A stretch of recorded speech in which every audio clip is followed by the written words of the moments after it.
Welcome back to Proxy, everybody, and today we're going to be diving into Fire Dragons. So Fire Dragons are a unit that I have reviewed before, and I've always thought they were good in 10th edition.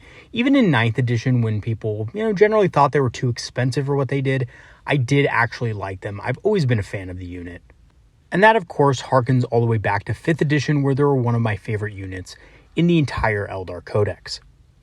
And now they actually sit at an interesting juncture in competitive play post-January data slate. So as we go into the new year, Fire Dragons are appearing more and more in competitive lists, and people are running a lot of them. I'm not talking about just one unit for utility purposes, being able to hit the odd vehicle here and there.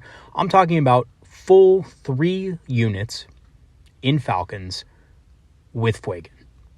And guys, that means that Fire Dragons are serious. They are competitive, they fit well into the current meta, and they're very good against a lot of factions that, quite frankly, are doing very well right now in competitive play. And that includes not only Custodes, which we all know, Fire Dragons are effective into, but also the Necrons.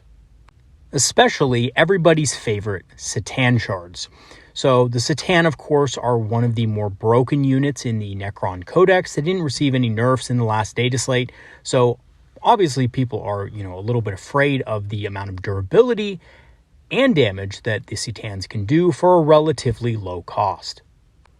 And I myself have been racking my head about how to actually counter Satans and how to actually destroy them on the battlefield.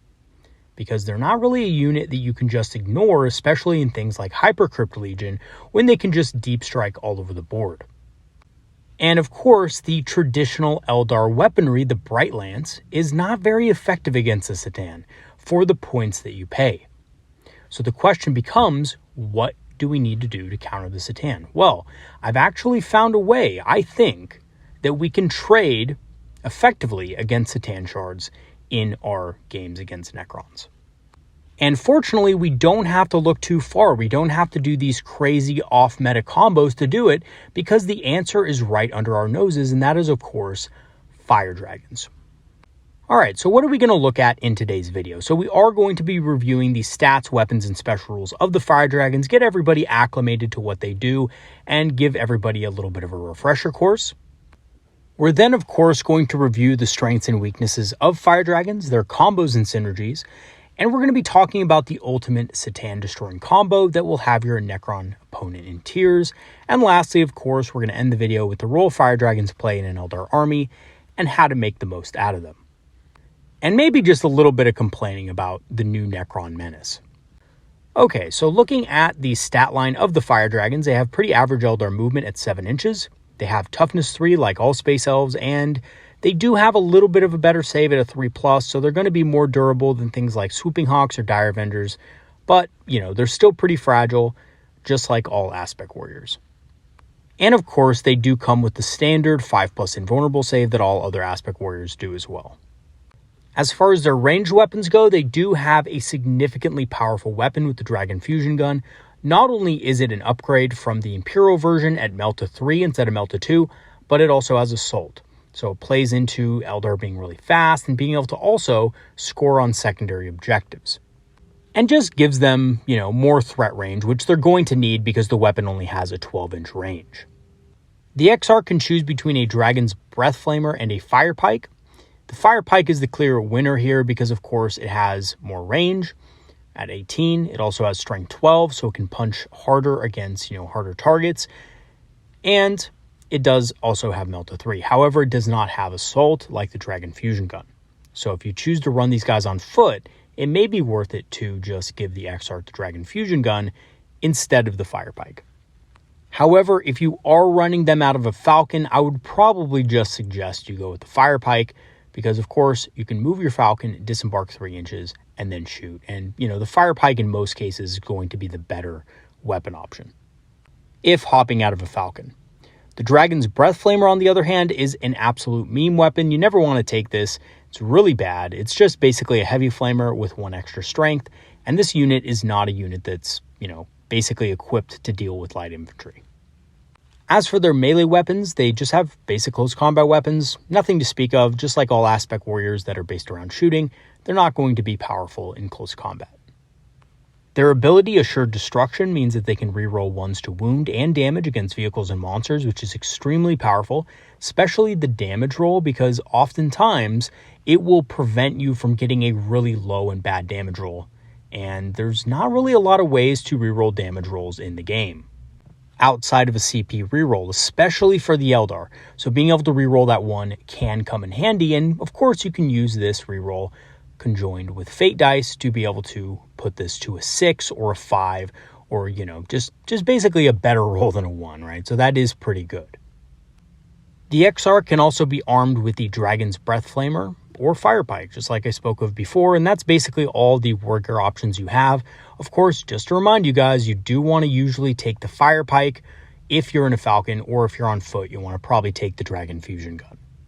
Now, all that's good, but if the unit costs a lot of points, it probably still wouldn't be that cost effective. But guess what? Fire Dragons are pretty cheap. They're only 85 points a unit, putting them at the same point cost as a unit of Howling Banshees.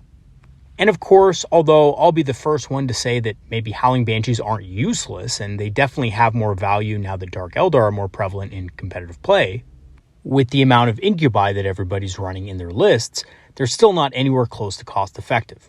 However, Fire Dragons, on the other hand, are.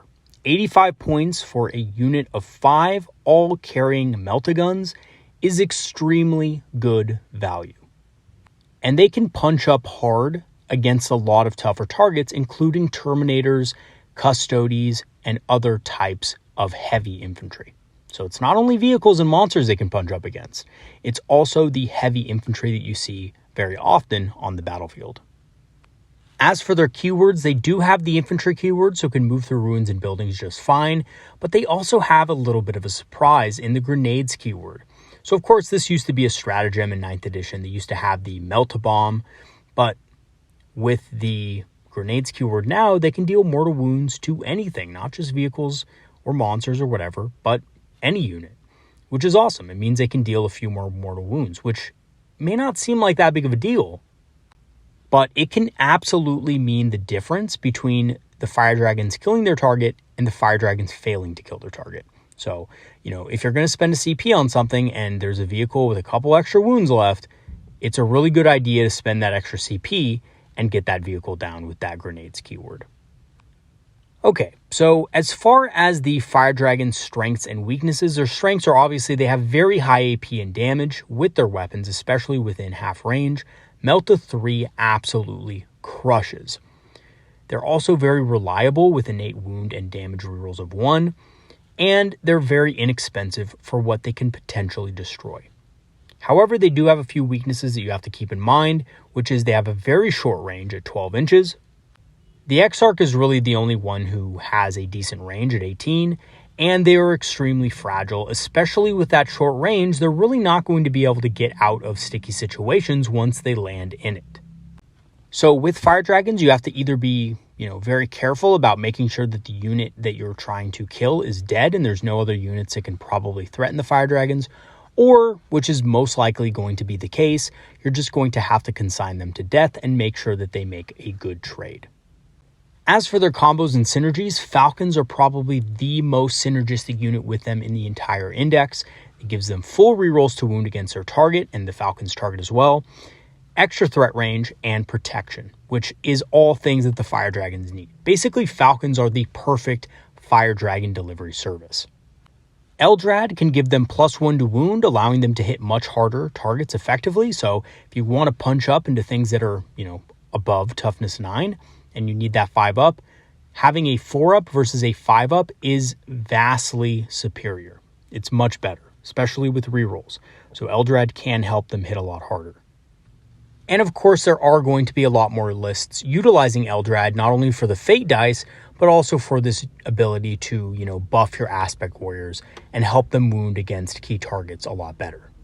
Shroud Runners can also give them lethal hits. While it doesn't seem that great at first, can actually help you get an extra wound, especially against tougher targets. And if you're trying to focus something down, it can't hurt. So Shroud Runners can give them lethal hits. Vipers can also remove cover, which will make it harder for 2+ armor save units to be able to live through a unit of Fire Dragons, which is really helpful as well. And again, those buffs aren't super powerful, but they do give a minor boost to the unit. Fuegan also gives them +1 to hit.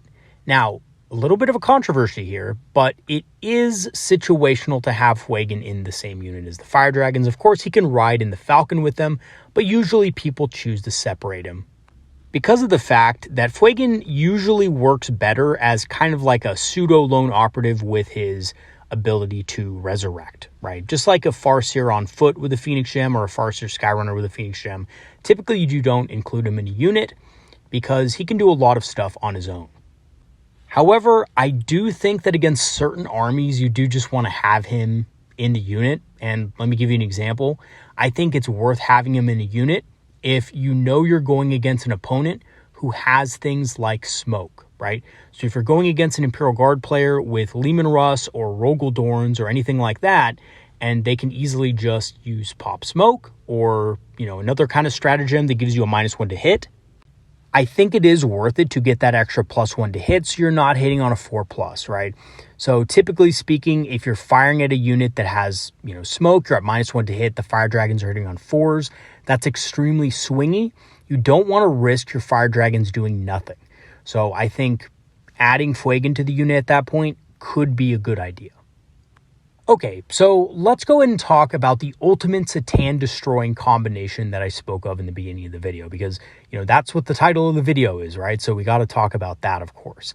Now, when I was racking my brain about the ways to defeat Satan, one of the things that crossed my mind was mass lethal hits fire, things from Shroud Runners, Swooping Hawks, Dire Avenger, stuff like that.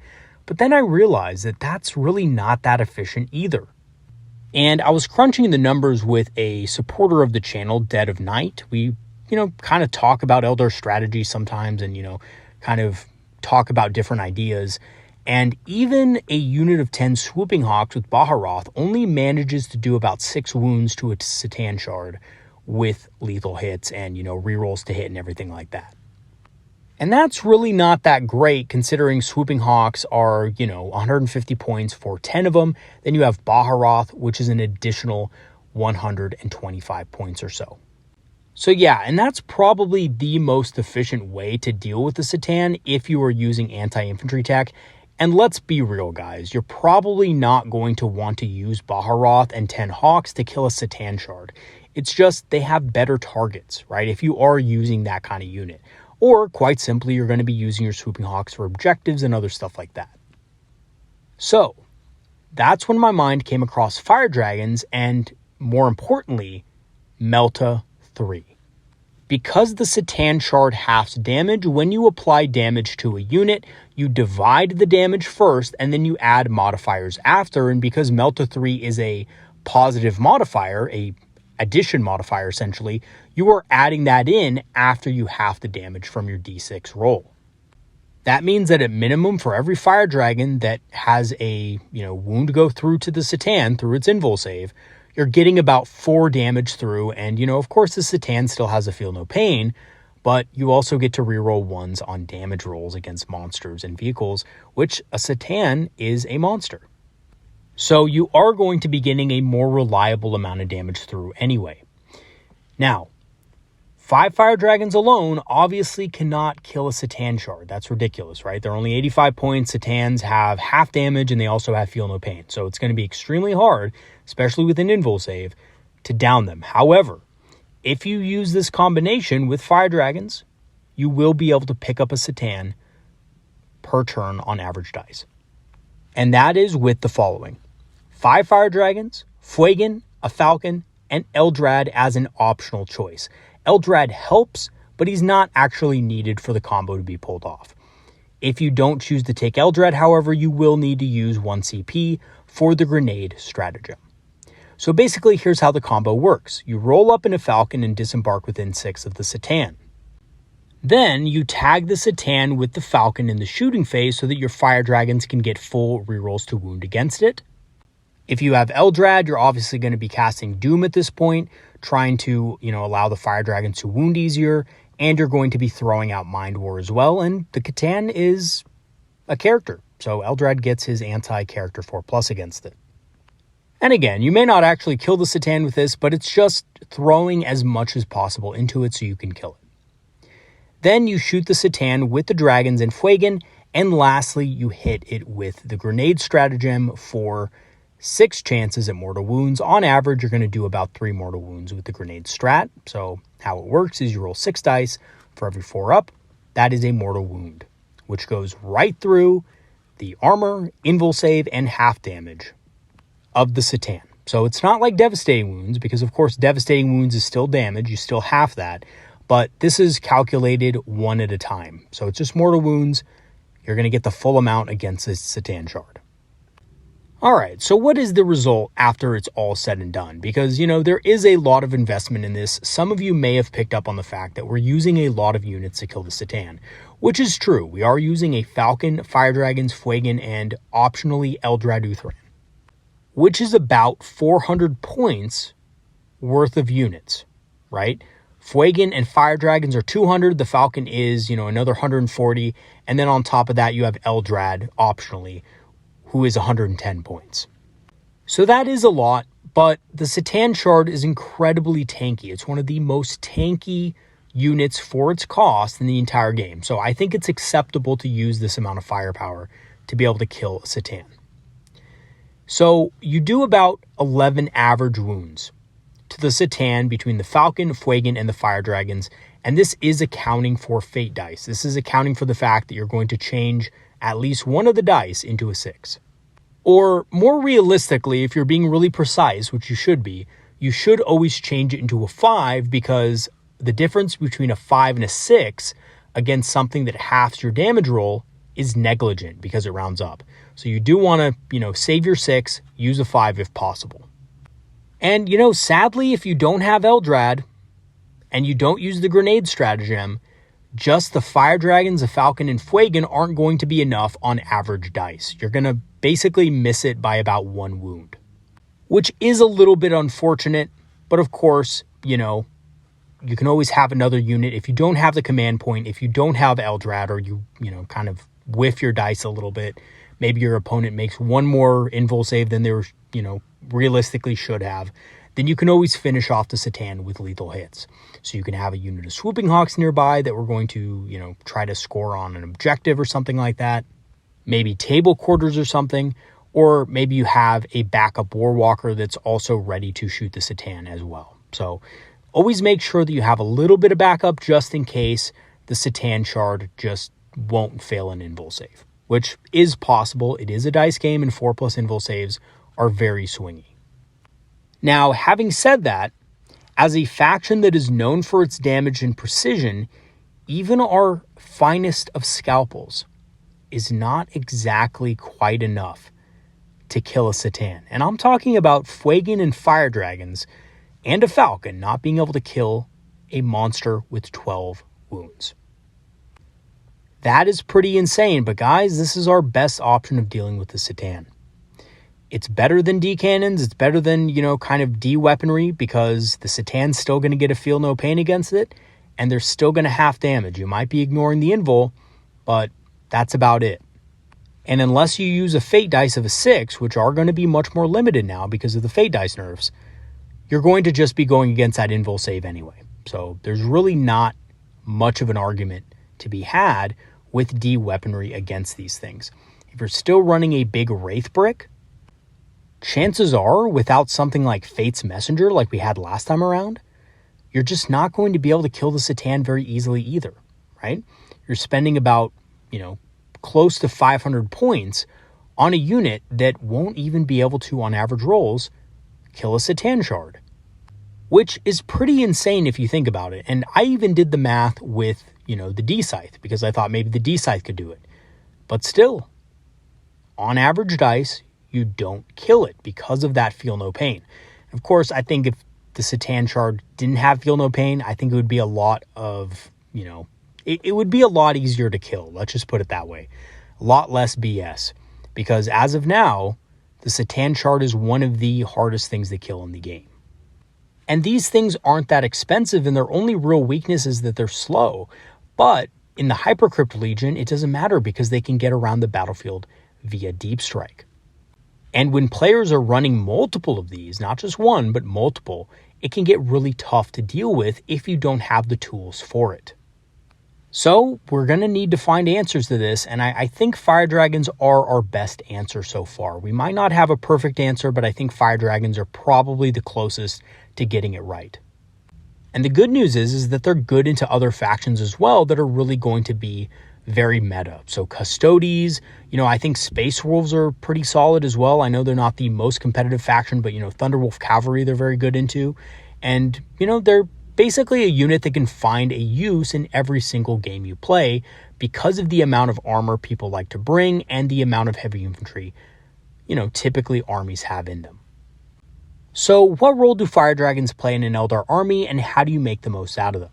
So fire dragons are a heavy target elimination unit that specializes in anti-large, but can easily trade up against Terminator equivalent and even certain mech equivalent targets. They are super cost effective and work best from Falcons, where they can bring full rerolls to wound against enemy heavies. And I do think they're okay on foot as well. I think they're better in Falcons. Because in my mind, the Falcon isn't just attacks, it's actually a really good platform itself with the Pulse Laser and the Bright Lance. You're probably going to want to take some Falcons in your list anyway. They're very cost effective, so you might as well put fire dragons in them because that full reroll to wound is very strong, especially against really tough targets. Alright, so in conclusion, fire dragons are going to be very popular in competitive play going forward, and pretty much already are. We're already seeing lists with, triple Falcon, triple Dragons, Fuegan, and friends, so we're already seeing this appear quite a bit. There aren't many matchups outside of extreme skew lists that don't have targets they can trade effectively against, which is also a plus. That means in competitive play when, you don't know exactly what you're going to be going up against, you can rest assured that your dragons are going to be doing good work for you absolutely every game. Unless you really misplay them, they're going to be able to make good trades. They're definitely one of those tools that we must lean on in order to defeat the Necron menace as well, because of course the Necrons are going to be top tier. They are definitely going to be the boogeyman of the 40k competitive scene, along with a couple of other armies that are, starting to emerge out of the meta. So to be able to combat these things, we're going to need to be able to use fire dragons effectively. All right, everybody, that is going to be it for today's video. Thanks for watching, and thank you to all my patrons and supporters who have supported the channel over the last year.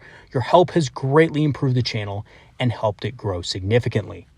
If you do want to help support the channel and become a channel patron, I have free trials activated, which will grant you permanent access to our Discord community, which is a community of Eldar players and enthusiasts who love talking about strategy, tactics, and of course, hobbying. I will leave the link for that in the description below. I'm also an Amazon affiliate and have a channel store page, so if you want to grab some Eldar-inspired apparel at my channel store page, or you want to grab some discounted Eldar miniatures on Amazon, I will leave the links for those in the description also. All right, everybody, that's going to be it for today's video. Thanks for watching, and have some great games this week. Have a good one, everybody. See you later.